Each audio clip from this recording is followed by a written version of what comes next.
আমাদের কাছে হাতিয়ার গণ আন্দোলনের হাতিয়ার। 2014 সালে অমিত শাহ সহ নরেন্দ্র মোদী যা যা প্রতিশ্রুতি দিয়েছিল, কোনো প্রতিশ্রুতি তারা রক্ষা করেনি। ফলে অমিত শাহ বলেছিল যে আমাদের প্রতিশ্রুতি দিতে হয়, সেটা হচ্ছে মিথ্যা প্রতিশ্রুতি। ভোট নেওয়া কার উন্নয়ন? গরিব মানুষের উন্নয়ন, না আজকে টাটা বিড়লা গোয়েঙ্কার উন্নয়ন? এরা তো টাটা বিড়লা গোয়েঙ্কার উন্নয়ন চাইছে, গরিব মানুষের উন্নয়ন চায়। ফলে এসইউসিআই দলের এমএলএ এমপি নেই। আজকে কেন্দ্রে কি রাজ্যে বড় বড় দল এমএলএ এমপি হয়েছে, তারা শুধু লুটে ফুটে খেয়েছে, ঘর বাড়ি টাকা পয়সা কোটি কোটি টাকার মালিক হয়েছে, তাতেও তাদের সংসার চলছে না, চুরি দুর্নীতির সঙ্গে তারা যুক্ত হয়ে আছে। ফলে আমাদের দল 230টা আসনে আমরা লড়াই করছি, আন্দোলন করতে করতে এই বিধানসভা নির্বাচন, ওই যে লক্ষ্মী ভাণ্ডার বলুন আর বার্ধক্য ভাতা বলুন, কি বেকারদের চাকরি দেওয়ার প্রতিশ্রুতি বলুন, কোনো প্রতিশ্রুতি তারা রক্ষা করতে পারবে না এই পুঁজিবাদী সমাজ ব্যবস্থাতে। কারণ পুঁজিবাদ আজকে যে জায়গাতে এসছে, অত্যন্ত সংকটজনক পরিস্থিতিতে আজকে পুঁজিবাদ।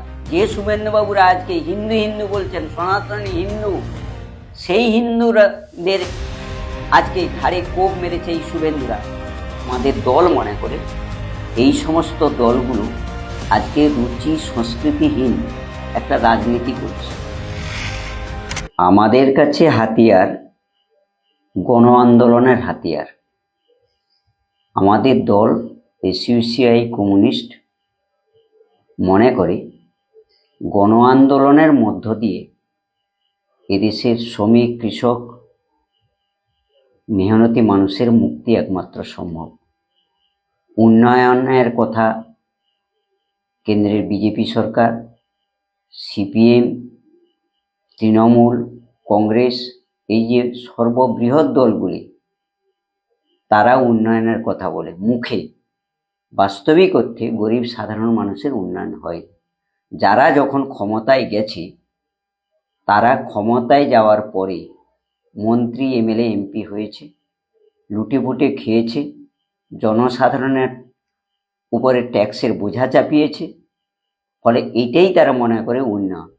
আর সমস্ত ধরনের জনবিরোধী নীতি জনসাধারণের উপর তারা চাপিয়ে দেয়। এরা এই অর্থে তারা উন্নয়ন বলে। আবার ভোট যখন আসছে, তারা বহু প্রতিশ্রুতি দিচ্ছে, বহু উন্নয়ন করার কথা বলছে, কিন্তু সমস্তটাই তাদের কাছে মিথ্যা প্রতিশ্রুতি। কেন্দ্রের বিজেপি সরকার 2014 সালে অমিত শাহ সহ নরেন্দ্র মোদী যা যা প্রতিশ্রুতি দিয়েছিল, কোনো প্রতিশ্রুতি তারা রক্ষা করেনি। 15 লক্ষ টাকা প্রত্যেকের ব্যাংক অ্যাকাউন্টে দেবে বলেছিল, দেয়নি। 2 কোটি বেকারের চাকরি তারা দেবে বলেছিল, তারা একটা চাকরি দিতে পারেনি। মিথ্যা প্রতিশ্রুতি দিয়েছে, নোটবন্দি করে কালো টাকা উদ্ধার করবে, তাও করেনি। সুপ্রিম কোর্ট বলেছিল যাদের বিদেশের ব্যাংকে টাকা আছে তাদের তালিকা প্রকাশ করতে হবে, বিজেপি সরকার করেনি। ফলে অমিত শাহ বলেছিল যে আমাদের প্রতিশ্রুতি দিতে হয়, সেটা হচ্ছে মিথ্যা প্রতিশ্রুতি ভোট নেওয়ার জন্য। এই অমিত শাহ গতবারে এবং এবারেও বিভিন্ন জায়গাতে এসে গরিব বাড়িতে এই পলাশ পাতার থালা তৈরি করে সেখানে খেয়েছে।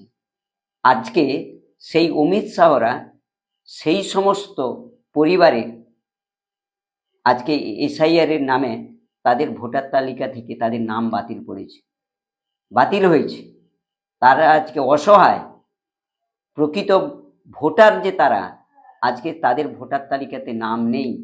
ফলে এরকম তারা মিথ্যা প্রতিশ্রুতি বারে বারে দেবে, ভোট এলে দেবে, ভোটের পরেও দেবে, কিন্তু জনসাধারণের এই ক্ষেত্রে কোনো মুক্তি নেই। ফলে জনসাধারণ এই মিথ্যা প্রতিশ্রুতিতে যদি ভুলে, উন্নয়ন কার উন্নয়ন? গরিব মানুষের উন্নয়ন, না আজকে টাটা বিড়লা গোয়েঙ্কার উন্নয়ন? এরা তো টাটা বিড়লা গোয়েঙ্কার উন্নয়ন চাইছে, গরিব মানুষের উন্নয়ন চায়নি।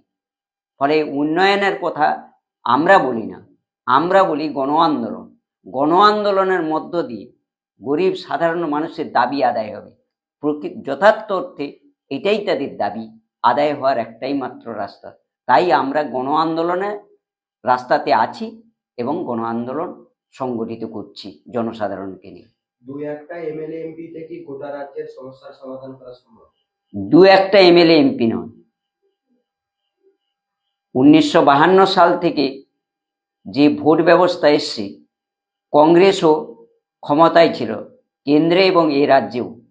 তার পরবর্তী পর্যায়ে আমরা যদি দেখি বা আপনারা দেখেন যে মাঝখানে জনতা দল, তারপর ভিপি সিংয়ের দল, তারপরে এনডিএ ইউপিএ সরকার এবং এখন বিজেপি সরকার কেন্দ্রেও আছে এবং বিভিন্ন রাজ্যেও আছে।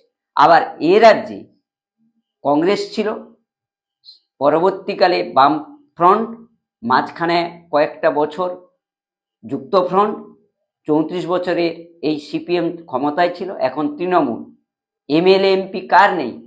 ভুরি ভুরি এমএলএ এমপি। এমএলএ এমপি দিয়ে আজকে উন্নয়ন হচ্ছে? উন্নয়ন হয়নি। শুধু এমএলএ এমপি এদের তো আছে, যারা এমএলএ এমপি হয়েছে চুরি দুর্নীতির সঙ্গে যুক্ত হয়েছে, জনসাধারণের কি কাজ করেছে? ফলে এমএলএ এমপি তার সংখ্যা দিয়ে দেশের উন্নয়ন, গরিব মানুষের উন্নয়ন অসম্ভব ব্যাপার। আর এর পাশাপাশি আরেকটা কথা বলব, এসইউসিআই দলের এমএলএ এমপি নেই। আজকে কেন্দ্রে কি রাজ্যে এমএলএ এমপি নেই? একটা সময় ছিল যুক্তফ্রন্টের সময়, যুক্তফ্রন্টে আমাদের সুবোধ ব্যানার্জি সমমন্ত্রী ছিলেন। তিনিই দেখিয়েছেন যে যে কোনো গণ আন্দোলনে, বিশেষ করে শ্রমিক আন্দোলনে পুলিশ সেখানে হস্তক্ষেপ করবে না। গোটা পশ্চিমবাংলাতে আন্দোলনের ঢেউ উঠেছিল। এই সুবোধ ব্যানার্জি যখন মন্ত্রিত্বে ছিলেন, গরিব সাধারণ মানুষের কথা বিধানসভার ভিতরে তিনি তুলে ধরেছেন। বাইরেও আন্দোলন করছেন, ভিতরেও আন্দোলন করছেন। এই তরুণ মণ্ডল এমপি ছিলেন, তিনি শুধু পশ্চিমবাংলা নয়, গোটা ভারতবর্ষে বিভিন্ন রাজ্যের বিভিন্ন দাবি নিয়ে তিনি সংসদে দরবার করেছেন। ফলে এইভাবেই তো এমএলএ হওয়া উচিত, এমপি হওয়া উচিত। যারা আজকে বড় বড় দল এমএলএ এমপি হয়েছেন, তারা শুধু লুটে পুটে খেয়েছেন, ঘর বাড়ি টাকা পয়সা কোটি কোটি টাকার মালিক হয়েছেন, তাতেও তাদের সংসার চলছে না, চুরি দুর্নীতির সঙ্গে তারা যুক্ত হয়ে আছে। ফলে এমএলএ এমপি দিয়ে আমরা বিচার করি না।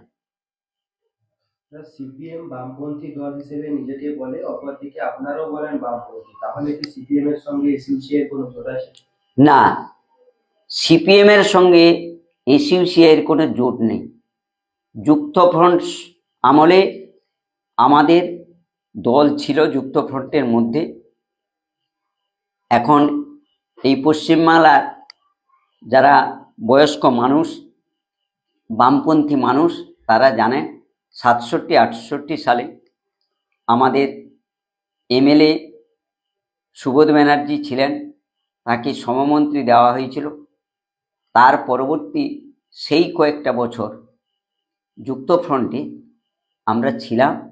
যুক্তফ্রন্টের সময় যে আন্দোলনগুলো হয়েছে, সিপিএম মনে করেছিল যে এই আন্দোলন, যে সুবোধ ব্যানার্জি বলেছিলেন যে শ্রমিকরা, কৃষকরা তাদের দাবি নিয়ে আন্দোলন করবে, সমমন্ত্রী হওয়ার পরে তিনি ঘোষণা করেছিলেন যে কোনো ক্ষেত্রে পুলিশ সেখানে হস্তক্ষেপ করবে না।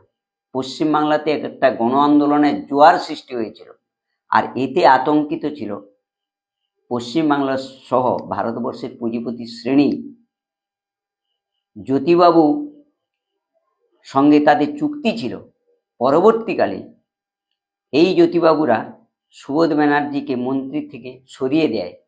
যুক্তফ্রন্ট থেকে আমরা বেরিয়ে আসিনি, যুক্তফ্রন্টের মধ্যে আমরা ছিলাম, কিন্তু তারা চায়নি।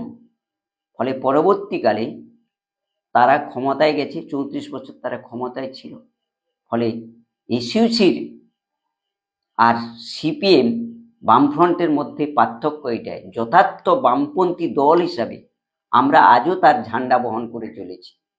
আজকে এই সিপিআই সিপিএম তারা বামপন্থী মুখে বললেও, মার্ক্সবাদের কথা মুখে বললেও বাস্তবিক অর্থে তাদের নেতা কর্মীরা তাদের পারিবারিক জীবনে, ব্যক্তিগত জীবনে মার্ক্সবাদকে প্রয়োগ করেনি।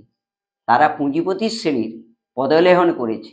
ক্ষমতায় টিকে থাকার জন্য, ক্ষমতায় যাওয়ার জন্য তারা যা যা করার একটা বুর্জুয়া দল যেভাবে করে তারাও করছে। ফলে তারা যথার্থ বামপন্থী হিসাবে ছিল না।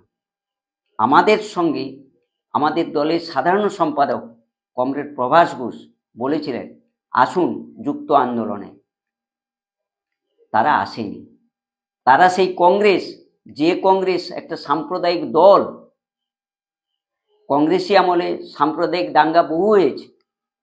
ফলে সেই সাম্প্রদায়িক দলকে, কংগ্রেসকে তারা এক সময় বলেছিল কাটা হাত ভেঙে দাও, গুড়িয়ে দাও, রাজীব গান্ধী চোর হ্যায়, এই সমস্ত স্লোগান দিয়েছিল। আজকে সেই সিপিএম ক্ষমতায় যাওয়ার জন্য কংগ্রেসের হাত ধরে তারা নির্বাচনে অংশগ্রহণ করেছে।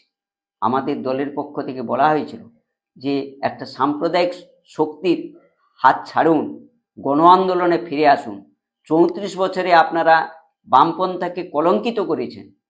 যে লড়াই সংগ্রাম করা দরকার ছিল আপনারা করেননি।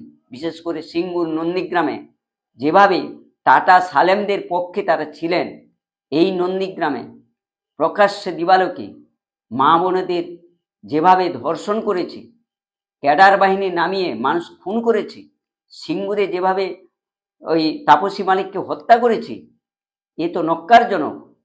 তখনই আমরা চেয়েছিলাম এই সিপিএমের পতন হোক, বামফ্রন্ট ক্ষমতায় থেকে সরুক, তা না হলে গোটা পশ্চিমবাংলা আরও তারা সন্ত্রাস সৃষ্টি করবে। ফলে আমরা তখনই আমাদের দল বলেছিলেন যে আপনারা যা ভুল করেছেন আপনারা প্রকাশ্যে স্বীকার করুন জনগণের কাছে, আন্দোলনে আসুন। আপনারা যদি আন্দোলনের রাস্তাতে আসেন, আন্দোলনের মধ্যে আমরা থাকব। কিন্তু তারা আসেনি।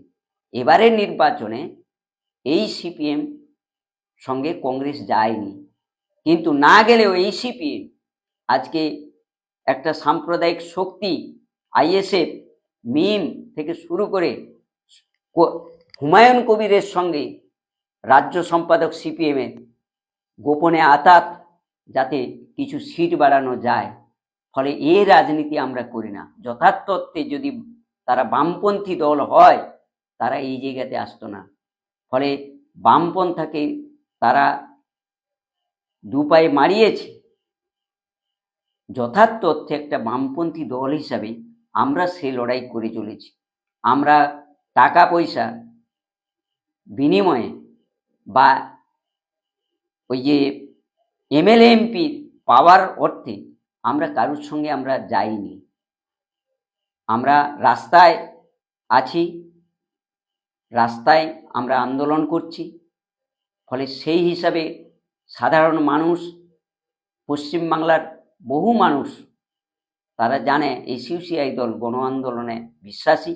আমরা সেই আন্দোলন করে চলেছি। ফলে বামপন্থার ঝান্ডা আমরা তুলে ধরছি। আবার সিপিএমের সঙ্গে সাম্প্রদায়িক বিজেপি এবং সাম্রাজ্যবাদের বিরুদ্ধে আমরা কোনো সময় আমরা ঐক্যবদ্ধভাবে আন্দোলন করি, এটা ঠিক। কিন্তু তার মানে এই নয় সিপিএমের সঙ্গে আমাদের ঐক্য আছে, জোট আছে। আমরা এককভাবে এবারে পশ্চিমবাংলাতে আমরা 230টা আসনে আমাদের প্রার্থী দেওয়া হয়েছে, তার ভিত্তিতে আমরা লড়াই আন্দোলন চালিয়ে যাচ্ছি। আপনারা বলছেন যে এমপি এমএলএ দরকার নেই, কিন্তু এই বিধানসভায় 230টা আসনে সিট দিলেন কেন? মানে লড়াই করছেন কেন? আমাদের দল 230টা আসনে আমরা লড়াই করছি। আন্দোলন করতে করতে এই বিধানসভা নির্বাচন আমরা জনগণের কাছে যাচ্ছি। কেন্দ্রের বিজেপি এবং এ রাজ্যে তৃণমূলের চুরি, দুর্নীতি সহ যে জনবিরোধী নীতি তারা প্রয়োগ করছে তার বিরুদ্ধে আমরা জনগণের কাছে যাচ্ছি, ভোটারদের কাছে যাচ্ছি। আমরা তাদেরকে বলছি এই গণ আন্দোলনের শক্তিকে আপনারা শক্তি বৃদ্ধি করুন।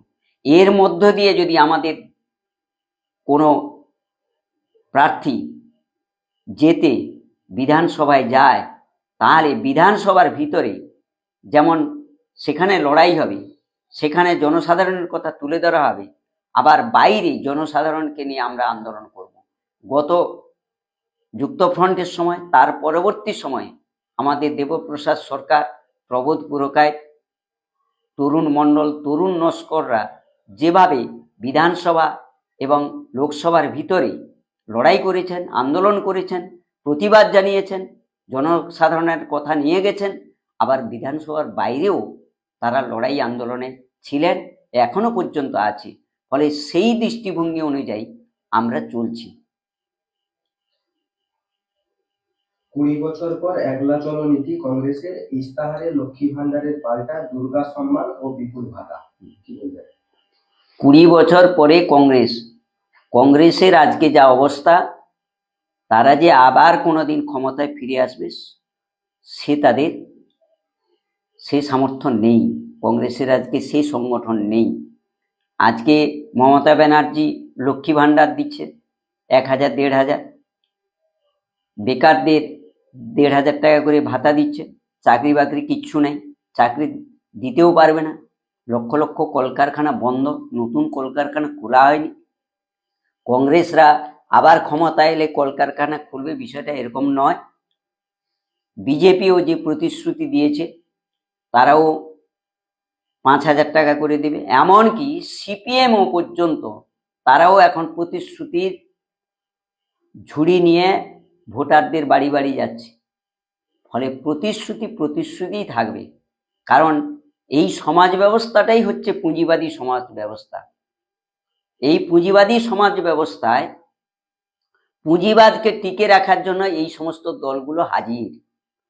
কারণ পুঁজিপতিরা নির্বাচনী বন্ড দিয়ে কোটি কোটি টাকা এই বিজেপি, কংগ্রেস, সিপিএম, তৃণমূলকে দিয়েছে। তারা যেভাবে পরিচালনা করবে এরা সেইভাবে চলবে। ফলে প্রতিশ্রুতি শুধু প্রতিশ্রুতির ফুলঝুরি, মিথ্যা প্রতিশ্রুতি। ফলে তারা যে ওই যে মানে লক্ষ্মী ভাণ্ডার বলুন আর বার্ধক্য ভাতা বলুন কি বেকারদের চাকরি দেওয়ার প্রতিশ্রুতি বলুন, কোনো প্রতিশ্রুতি তারা রক্ষা করতে পারবে না এই পুঁজিবাদী সমাজ ব্যবস্থাতে। কারণ পুঁজিবাদ আজকে যে জায়গাতে এসছে, অত্যন্ত সংকটজনক পরিস্থিতিতে আজকে পুঁজিবাদ চলছে। তার নিজেকে টিকে রাখা, বেঁচে থাকার জন্য আজকে সে নানান ধরনের নীতি আনছে গরিব মানুষকে শোষণ করার জন্য। ফলে এই দলগুলোকে দিয়ে তারা এটা করছে। ফলে তারা যাই প্রতিশ্রুতি দিক, সেই প্রতিশ্রুতি জনসাধারণ এই প্রতিশ্রুতির এতে যদি ভুলে তাদের ভোট দেয়, ক্ষমতায় আনে, বারে বারে যেমন ঠকছে এবারেও তাদেরকে ঠকতে হবে। তাই আমরা বারে বারে বলছি, এবারের নির্বাচনে বলছি, জনসাধারণ প্রকৃত দল চিনুক। গরিব সাধারণ মানুষ, তাদেরকে চিনতে হবে। দল অর্থে দুটো, একটা শ্রমিক শ্রেণীর দল আর একটা মালিক শ্রেণীর দল। ফলে শ্রমিক শ্রেণীর দল এসইউসিআই, কমিউনিস্ট যারা গণ আন্দোলন করছে, আর মালিক শ্রেণীর দল হচ্ছে এই দলগুলো, এই বিজেপি, কংগ্রেস, সিপিএম, তৃণমূল আর অন্যান্য যে আঞ্চলিক দল, এরা হচ্ছে মালিক শ্রেণীর দল।